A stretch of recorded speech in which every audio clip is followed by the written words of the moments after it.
All right, this week was a short week for us. We had PD sessions, which were awesome. Actually, in the math department in our district, we have a couple schools, and we're getting ready to adopt new math curriculum this next year. So we're having lots of great conversations within our math department, bringing all of our research to the table with our administrators and all of that. But it was also homecoming week for our school. So we did get some great things done in the classroom, but we also had a short week and it was homecoming week. So I thought this would be a really great week to show the organization in my classroom now that all of my stuff is here. So I'm going to spend some time showing all of that to you, hopefully share some ideas with you, and then I'd love for you to respond back and share with me your ideas in your classrooms. I'm always loving to learn. I've got to grow in this area, and I'm always loving to learn more and more things. So here we go. So I guess we'll start here by just doing a walk through the door of my classroom. This is what you see. I know this is, everybody laughed at me when I did this. I do a ton of windows in my classroom. So when you walk through the front door, here is, I know we're kind of going fast here, but we'll break it down. Directly to the right is my cell phone rack. In every high school classroom, I think this is kind of critical. But for me, it is. I just tell my students my expectation is for your undivided attention for 45 to 50 minutes every single day. But I have some payoffs for that with them, and so they're initially irritated but okay with it in the end. So there's my phone rack. These windows are just two of the, what I think I have 6 of them in my classroom, 7, and there's always more going up. Students do work on these as much as I do, actually more than I do. And then I do a lot of packets, so you see those packet placements here where students grab packets. These windows, I know they might sound, especially this one, people laughed hysterically at me for putting a huge window in front of my desk, especially right between me and the door. I made sure, obviously I can see right through it so it's not obstructive.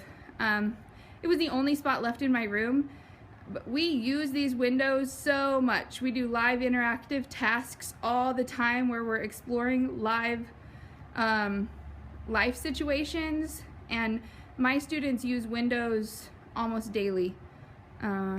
Some class does. We're always writing on windows in my classroom, and it has probably doubled my whiteboard space. Speaking of whiteboards, I have this whiteboard here on the left where every class knows where they're supposed to be. And then I have, so here's why I went to the windows too. So not just because of the task, but I've noticed that my students do better because I've gone to stations specifically. My students have done better when I leave the notes on the board for a little longer. So I give notes for a couple sections at a time. So here's my Algebra 1 board. Geometry has a board. So notice they have a couple sections up there, and pre-algebra has their whiteboard, and they have a couple sections up there. So specifically when I'm doing stations, I've given notes for a couple sections at a time. We've all kind of talked about those, and then the stations work through them. And so because I get to leave those notes up on the board, and I'm blessed with a couple whiteboards up, that's great, and they are able to kind of look at them when students are absent. It's right there, and I know we want them to write them down in the notebook, and I know that's the expectation, but just having them there, then I'm able to refer to them. It's all sitting right there. So putting the windows up in my classroom gives me workspace to work on a problem live with a kid, work on something else with them as a classroom. It's just giving me all kinds of versatility. Okay, and we'll get to more windows here in a second. Right here is a resource stack where they have graphing paper, just white paper. We've got hole punches for their packets. We have lined paper for their binders, because everybody has to keep a binder in my classroom.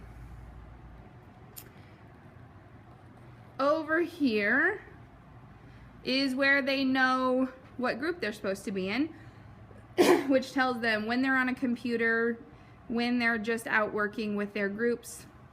And the magnets tells them you know, which session we're on.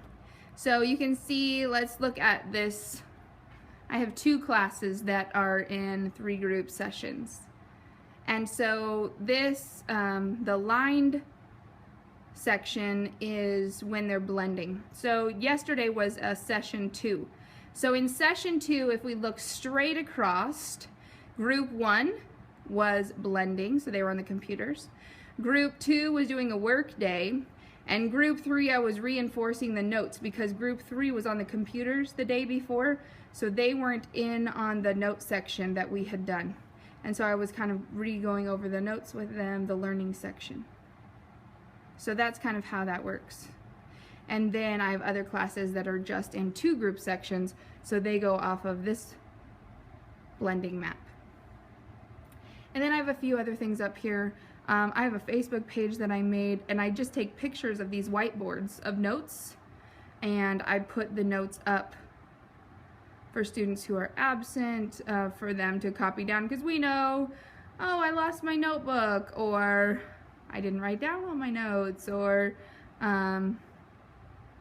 so those kind of things. I do give a grade for notes just to make sure they're doing them, because we know that writing those down are really important. I love this little chart. How important is it to remember roots and squared? Anyway, MC Escher posters. Anyway, it's for me just a really important part of my classroom, just to bring in pieces of art, literature, other parts of things that reinforce math. So these are my blending devices currently.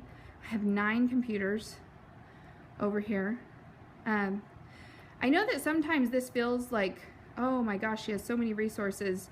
Let me talk about these resources. This Blackboard, actually this was my first classroom 8 years ago. This was an old chalkboard that I just recovered in magnetic paint and then black chalkboard paint.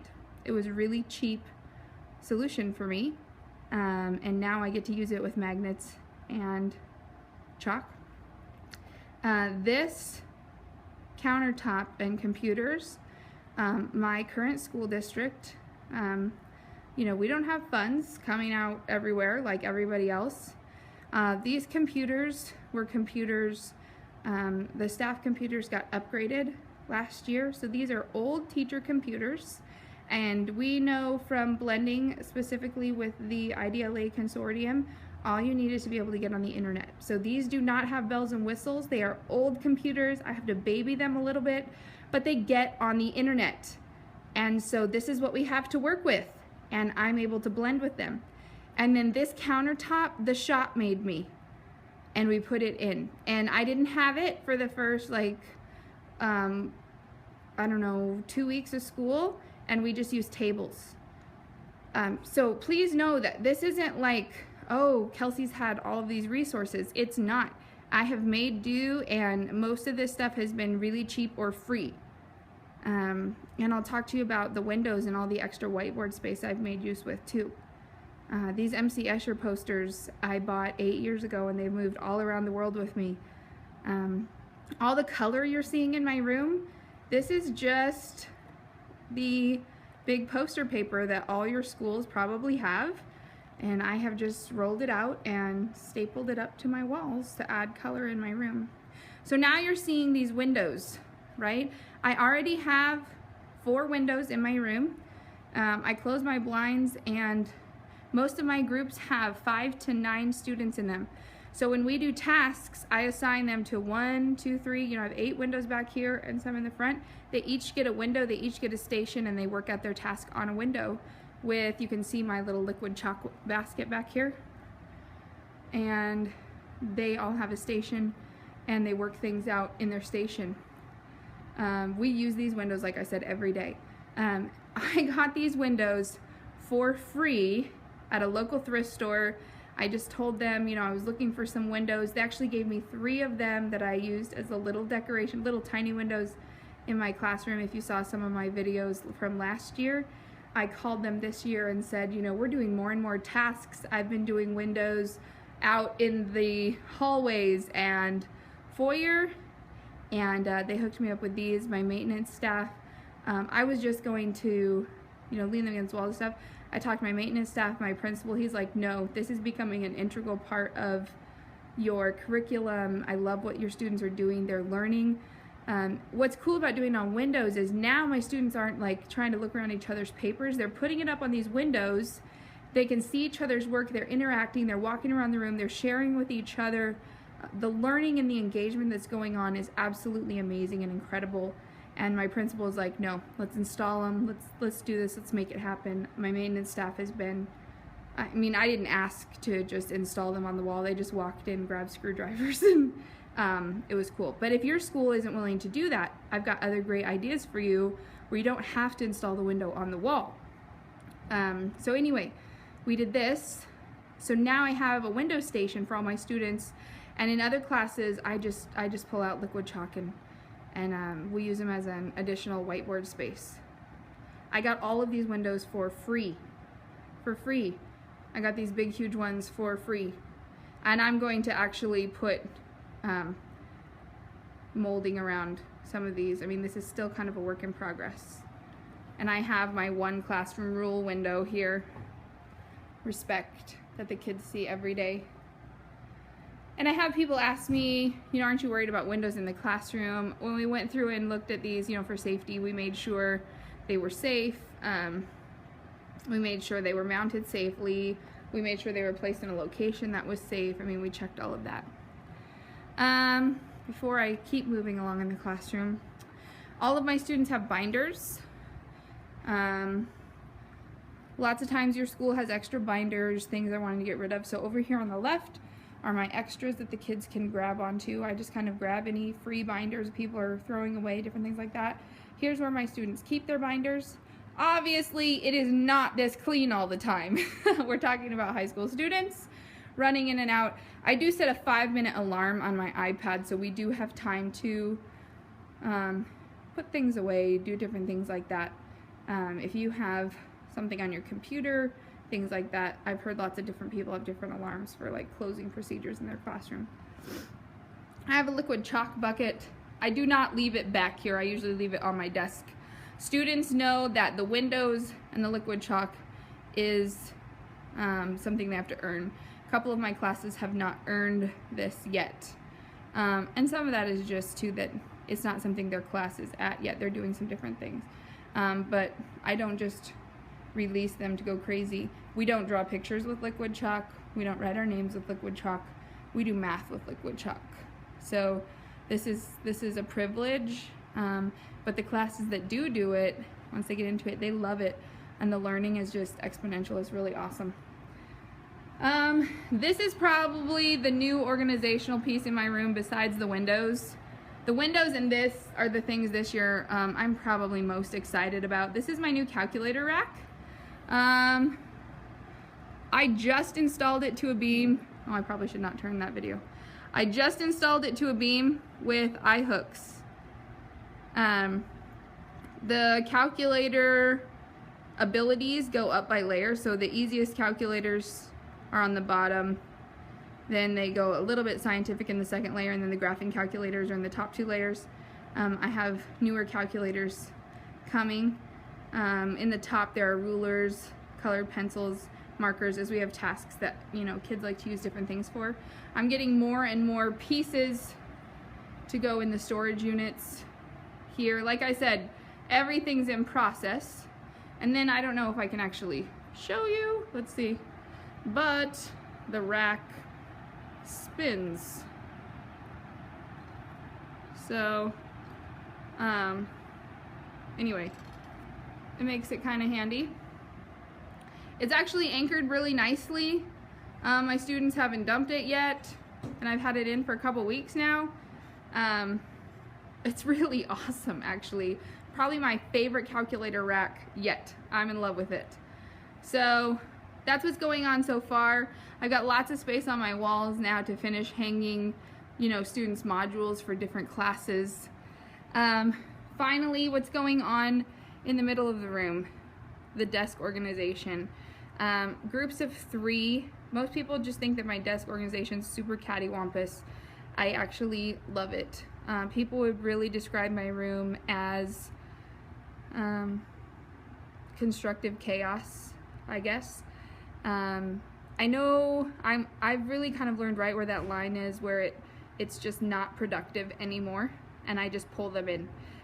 It's kind of like that mom thing where you can hear the conversations aren't about math. The focus isn't about math. As long as that little bit of chaos is math focused, it's super productive and it's awesome and they're going somewhere. When it's not about math, then they're not going the direction I want them to go. The groups of 3 seem to be really effective.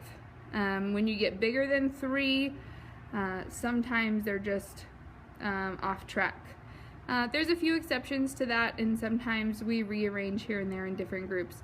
But again, remember we're doing stations, so if you can imagine, I've got a group over at the computers, and I've got groups of students sitting in desks, and I'm still getting used to popping all over the place. But what I love about blended learning is I'm not sitting at my desk correcting papers. I'm not, I'm really a rover. I'm bouncing all over the place. I'm over at the computers. I'm all over the place at desks, and essentially I have a lineup in my head. What I literally do during class, I'm at the board discussing some things, and as soon as that's over, I'm like, all right, Emily, I'm helping you. Okay, Johnny, you're next on my list. Miranda, I see your hand. You're on the docket after Johnny. Okay, Tice, you're after Hunter. Okay, and you just create this list, and verbally I tell them that. All right, so-and-so, you're after so-and-so. Okay, I'll be there next, as you're helping students. And so it's just a jump around the classroom.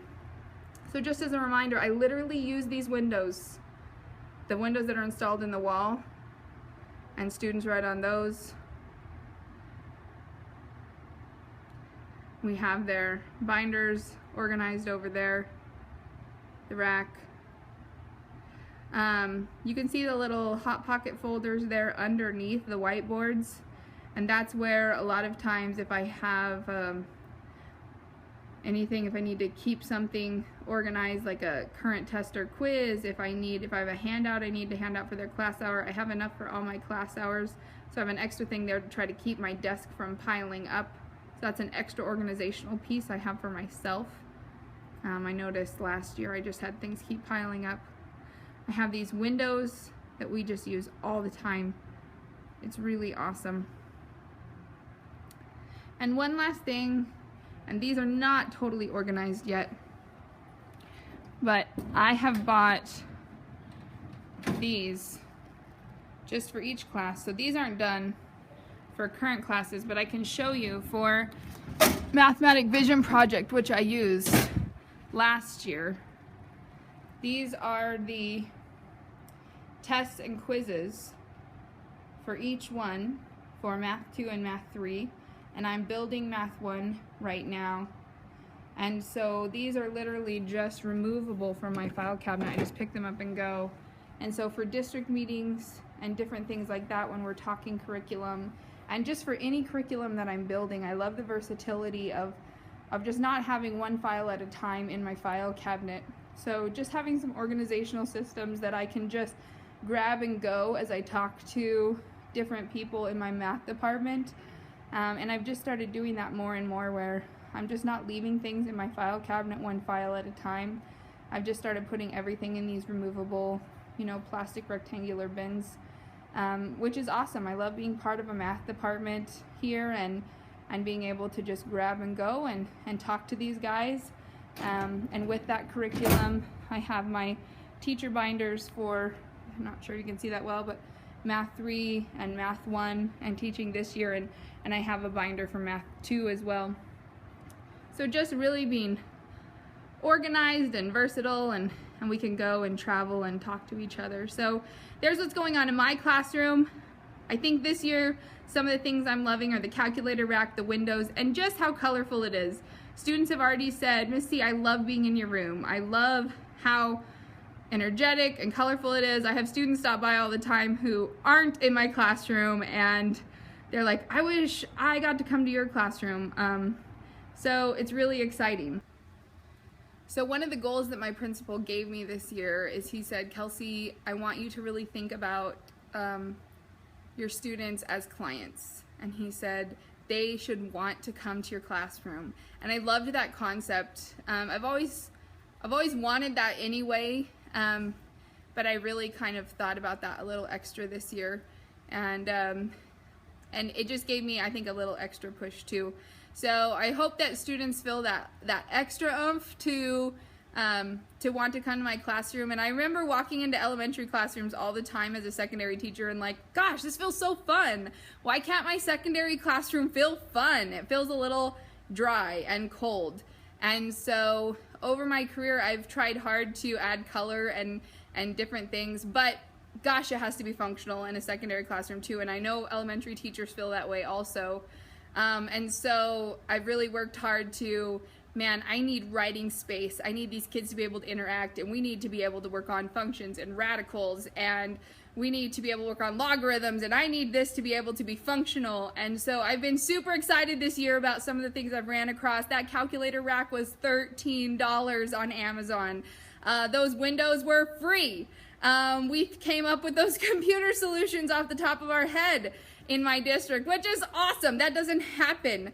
I'm writing grants like crazy, and I've gotten grants for brand new TI calculators this year. I'm writing another grant right now for $200,000 in technology. So I'm excited about what's out there. You just have to think out of the box and be creative, and it doesn't have to cost you a lot of money. And I put color on the walls with no paint. Your maintenance staff loves that. So I hope this was a good share.